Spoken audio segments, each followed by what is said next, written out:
Hay una presencia más oscura y más cotidiana del fútbol, y por eso mismo más imperceptible, la función que desempeña el fútbol en la ingeniería social del nuevo orden mundial, la impactante influencia del fútbol en todos los aspectos de la sociedad moderna, la utilización del fútbol como potente herramienta con la que el mass media hace su trabajo de control mental e hipnosis de masas.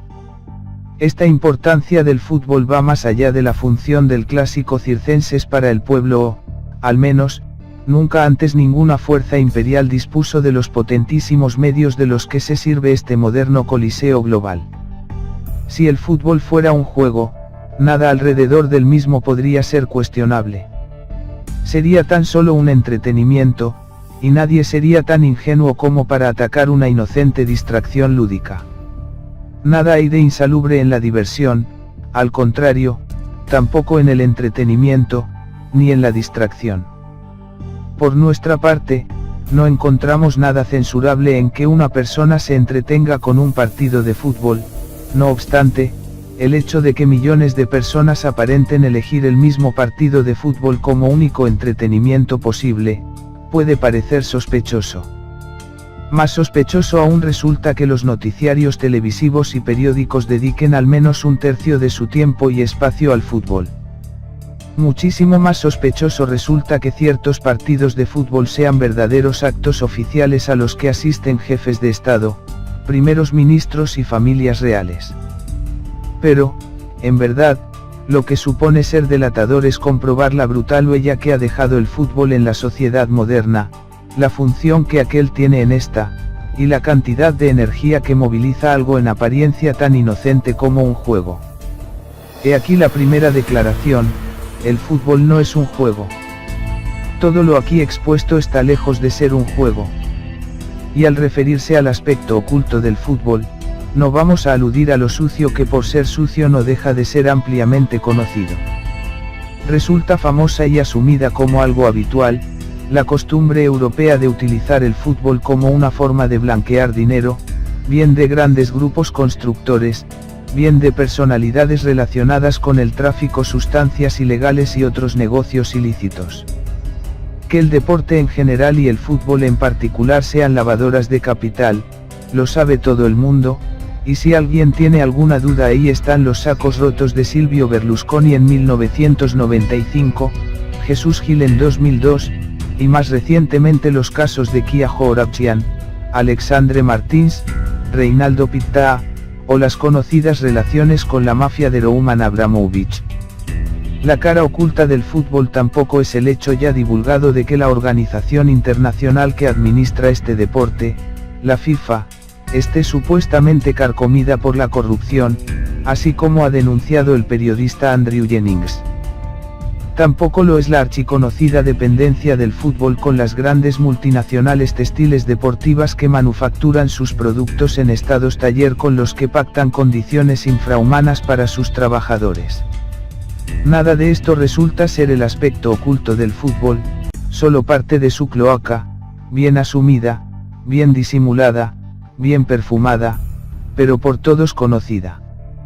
Hay una presencia más oscura y más cotidiana del fútbol, y por eso mismo más imperceptible, la función que desempeña el fútbol en la ingeniería social del nuevo orden mundial, la impactante influencia del fútbol en todos los aspectos de la sociedad moderna, la utilización del fútbol como potente herramienta con la que el mass media hace su trabajo de control mental e hipnosis de masas.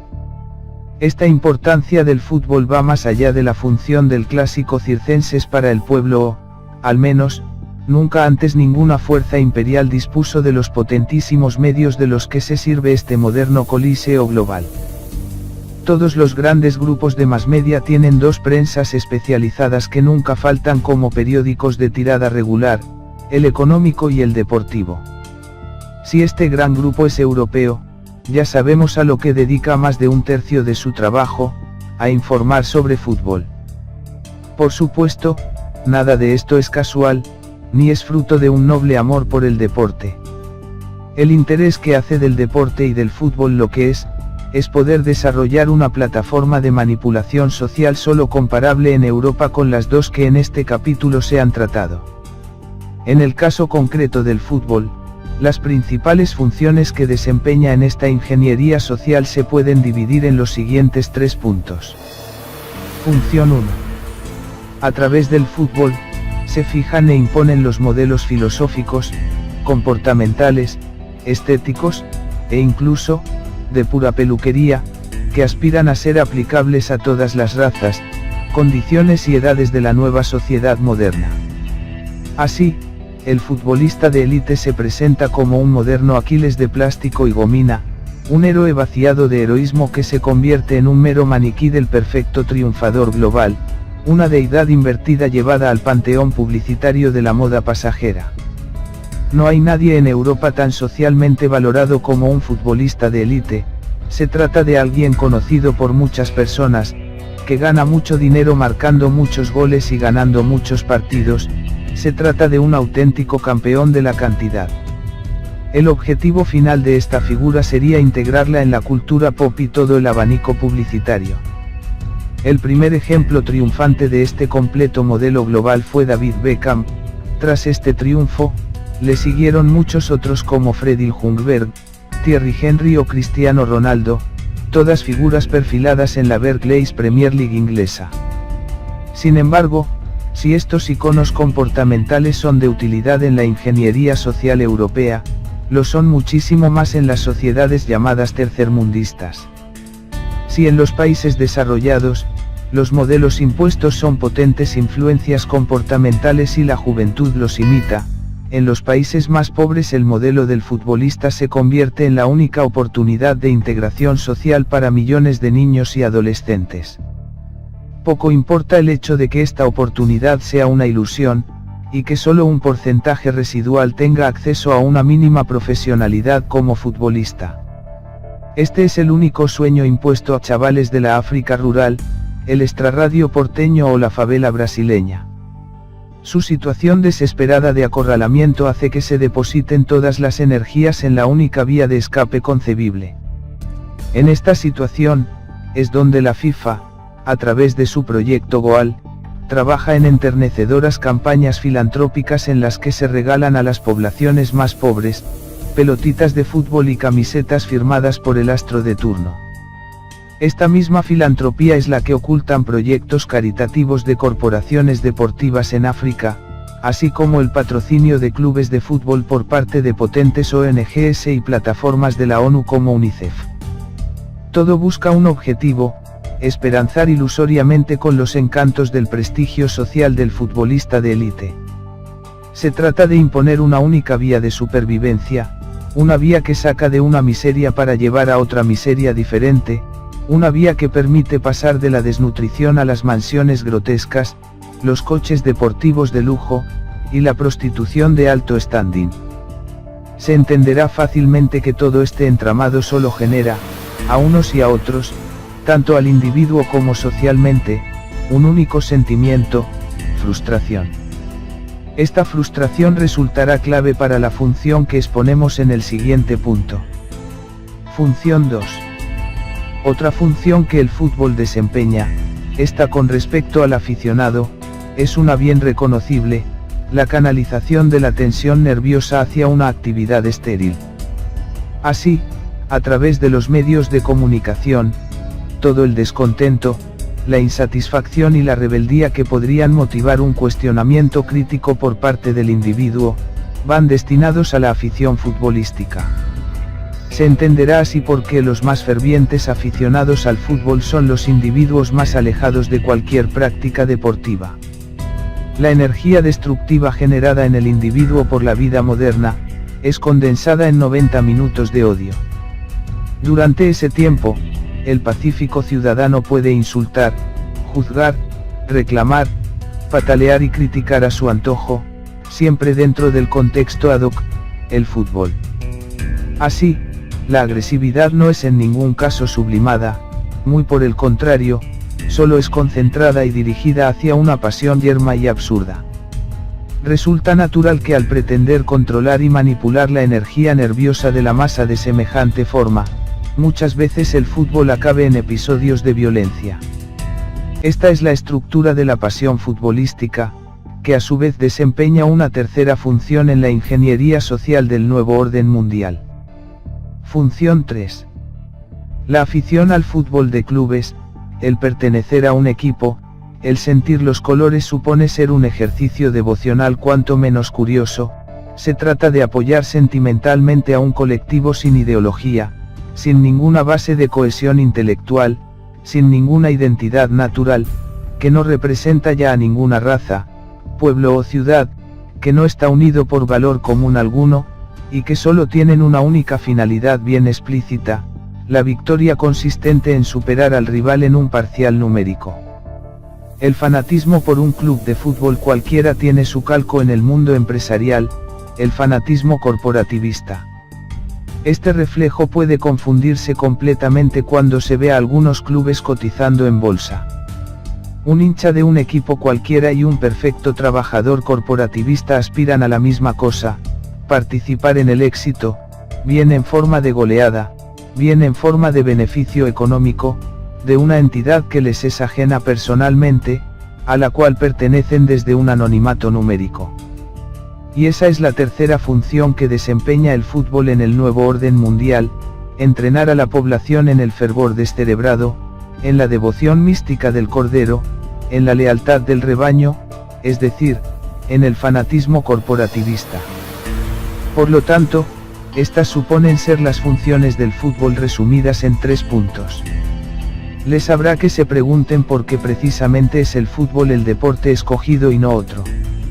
Si existe una respuesta adecuada a esa pregunta, estará en la estructura y el origen mismo del fútbol, que como todo el mundo sabe es inglés. Es indudable que la expansión del fútbol está estrechamente relacionada con el imperialismo británico, y nadie puede negar que el fútbol es el deporte más popular, como la lengua inglesa es la lengua más hablada o la música pop el folclore más bailado. Sin embargo, esto tampoco explicaría que el fútbol sea el aspirante a deporte global, y no, por ejemplo, el hockey. ¿Por qué precisamente el fútbol? Todo juego tradicional es eso mismo porque parte de su estructura y reglamento están relacionados con los principios metafísicos donde se apoya dicha tradición, y así es, por ejemplo, como sucede con el ajedrez indio o el tlachtli azteca. En el caso del deporte moderno, como inversión profana de un juego, no es extraño encontrar relaciones con el simbolismo de grupos contrainiciáticos. Se podría hacer un estudio sobre los paralelismos simbólicos de muchos deportes británicos y la ritualística francmasona. Así, en el fútbol, el cual se desarrolló como lo conocemos a través de un reglamento conformado en 1848 por una hermandad estudiantil de Cambridge, podemos ver cómo en sus primeros códigos los equipos no eran 11 contra 11, sino 12 contra 12, disponiendo ya cada equipo de un técnico o entrenador. Por lo tanto, el equipo de fútbol original estaría formado por 13, 12 más 1, miembros, siendo este 13, descompuesto en 12 más 1, un simbolismo harto abusado por las logias francmasonas inglesas del siglo XIX. El simbolismo del número 13, ilustrado con la figura cristiana de los 12 apóstoles y el Mesías, estaría en toda la estructura, ritualística y gradación del rito escocés. Además, la estructura del equipo de fútbol estaría relacionada con las teorías modernas de organización social que tanto gustaban a la francmasonería británica, al inspirarse con torpeza en la división de castas de su colonia india. Así, el equipo estaría formado por un místero entrenador que no interviene materialmente en el juego y que aporta su guía invisible, el sumo sacerdote, el brahman, unos valientes atacantes que aspiraban a la gloria del gol a través de la rapidez y el movimiento, los guerreros, los kshatriyas, unos defensores que administran, protegen y distribuyen el juego, los comerciantes, los vaisyas, y finalmente, los porteros que a través de sus manos, no tienen otra función que contener y soportar la furia del ataque enemigo, los trabajadores, los sudras. Existen sin duda más relaciones simbólicas interesantes que nos aportan datos sobre el origen del fútbol. Además, estas implicaciones no parecen tener solución de continuidad sencilla con lo que el fútbol ha llegado a ser hoy en día, una poderosa herramienta de control mental al servicio de los arquitectos globales, un péndulo de hipnosis de masas en manos del mass media, una plataforma de manipulación social nunca antes conocida. Esta plataforma que se ha expuesto, industria del cine y cultura pop y deporte, tendría un núcleo común de fácil identificación, los medios audiovisuales. Resulta relativamente sencillo evaluar en cualquier ciudadano el impacto de la superestructura de control mental de masas que se esconde tras los medios audiovisuales. Basta con preguntar a cualquier hombre moderno, ¿qué opinas sobre esto o aquello? Independientemente de cuál sea su opinión, las fuentes de su información vendrán de la plataforma audiovisual. Todo lo que el hombre moderno piensa, quiere, necesita, opina, rechaza, sigue, admira, detesta, sufre, goza, anhela, desea y compra, se impone como contenido subconsciente colectivo a través de los medios audiovisuales de la televisión, el cine, el Internet.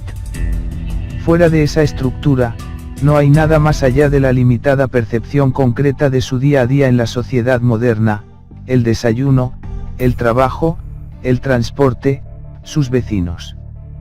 La plataforma mediática se convierte así para el nuevo hombre, no solo en una ventana al mundo, sino en la única ventana al mundo. Esa única ventana permanece ferozmente cerrada con un poderosísimo candado. La limitadísima utilidad de esta ventana dependerá de comprobar cuán sucios están los cristales a través de los cuales se ve una distorsionada porción del mundo que se confunde con un mundo entero. Evaluemos por lo tanto esa suciedad. El 26 de octubre de 1863 se establecieron por escrito las reglas del fútbol. Se constituyó la English Football Association. La reunión se desarrolló en la Freemasons Tavern, Queen Elizabeth número 11, Londres. En el encuentro surgieron serias discrepancias entre los asistentes.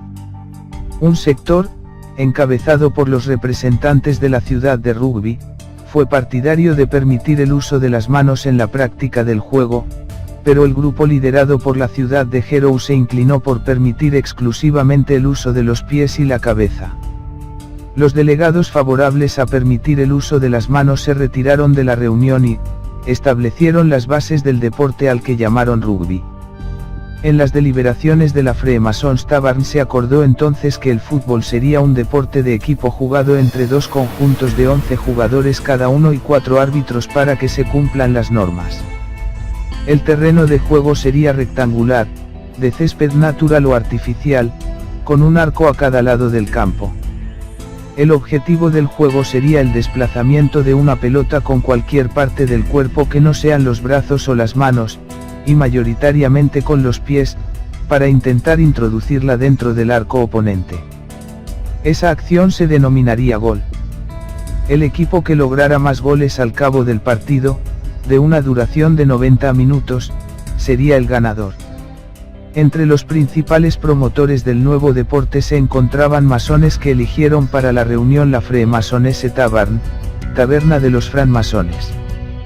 El fútbol recogió de la masonería el espíritu de igualdad y fraternidad sin distingos de nacionalidad, raza, ideología, religión ni género.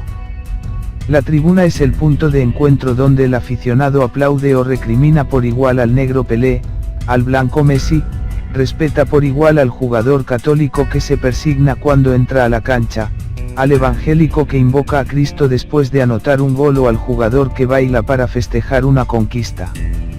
No le importa si se trata de un socialista, un capitalista, un socialdemócrata, o un tercermundista. Tampoco tiene en cuenta si el jugador viene de las clases menos favorecidas o si nació en una familia adinerada. No hace distinción de género desde el Campeonato Mundial Femenino de China, 1991, y tampoco discrimina ya que existen campeonatos mundiales de fútbol gay organizados por la Asociación Internacional de Fútbol de Gays y Lesbiana, IGFA, 1992. Cualquiera sea el resultado, los jugadores intercambian camisetas al final del partido, una expresión que subraya el valor de la tolerancia. El fútbol llegó a la Argentina a través de viajeros ingleses, muchos de los cuales eran masones. El 20 de junio de 1867 se jugó el primer partido en el Buenos Aires Cricket Club. Un grupo de socios encabezados por los hermanos Thomas y James Howe publicaron un aviso en el diario The Standard convocando a una reunión para impulsar la práctica del fútbol. De inmediato se fundó el Buenos Aires Fútbol Club y se organizó el encuentro entre colorados y blancos, donde ganaron los primeros por 4-0. Curiosamente, esos colores coinciden con los atributos del maestro masón. A comienzos de la década de 1880 llegó al país Alejandro Watson Hatton, portador de pelotas e infladores entre sus pertenencias. Graduado en Humanidades en la Universidad de Edimburgo, se hizo cargo del colegio Saint Andrew donde implantó la práctica deportiva y la cultura física. Poco después fundó el English High School, base del Alumni. Alejandro Watson Hatton fue maestro masón de la logia Excelsior número 617. Hacia 1887 nació el Quilmes Athletic Club, solo para ingleses, la entidad más antigua de las que integran la Asociación del Fútbol Argentino. El 1 de diciembre de 1899 un grupo local dio nacimiento a Argentinos de Quilmes. Y cambian otra costumbre, los ingleses, en el entretiempo tomaban té. Los argentinos se hacían mate cocido. Sucesivamente se crearon Gimnasia y Esgrima de La Plata, Banfield, Estudiantes de Buenos Aires, Central Argentine Railway y Athletic, Rosario Central, y Alumni, de los hermanos Brown, con el primer campeonato. En Alumni, antecedente del Racing Club de Avellaneda, todos sus integrantes eran masones. Entre 1901 y 1910 nacieron 32 instituciones. Estaciones ferroviarias, logias masónicas y clubes de fútbol constituyeron por entonces un conjunto estrechamente relacionado.